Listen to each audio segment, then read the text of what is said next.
Всем привет!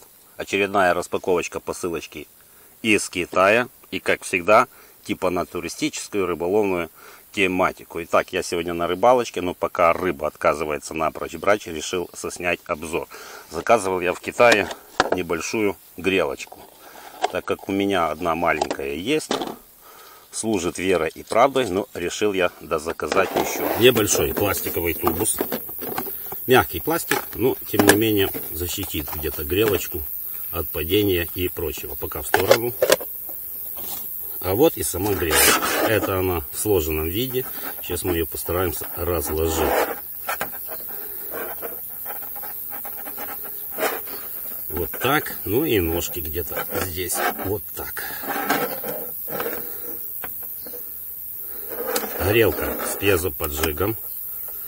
И вот такой небольшой, сантиметров больше 30 до 40, 35 вентиль для подачи газа. Ну и сама резьба, которая накручивается на газовый баллон. Ну и вот грелочка непосредственно сама.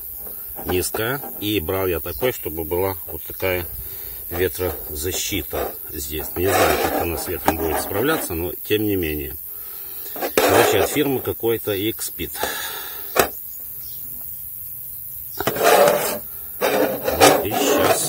И сейчас где-то там пьезоподжиг. И сейчас попробуем поджечь. Так, регулятор у нас.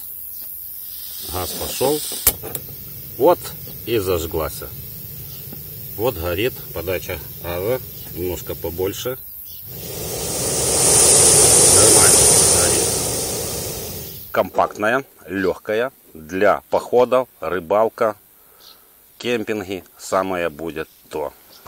Если даже поставить вот посуду, это очень удобно. Держится за счет больших вот этих ножек. Правда, на столе она скользит, но тем не менее вскипятить воду на природе можно. Заказывал у проверенного продавца на Алиэкспресс магазине. Заплатил я где-то по акции, еще покупал. Где-то она мне обошлась 10-11 долларов. Что-то где-то в этих пределах, точно уже не помню. Доставка быстрая. В мой регион это где-то заняло 2 с чем-то недели. Ссылочку, естественно, я оставлю в описании на эту горелку. Если кому нравится, даже не то, что нравится, если кто на рыбалку, в походы или какие-то кемпинги, вскипятить воду в самый раз. Так что рекомендую как грелочку, так и продавца. С вас лайкос, палец вверх, подписка на мой канал. Как всегда, с вами был Мишаня. Всем приятных просмотров и до новых встреч. Пока-пока.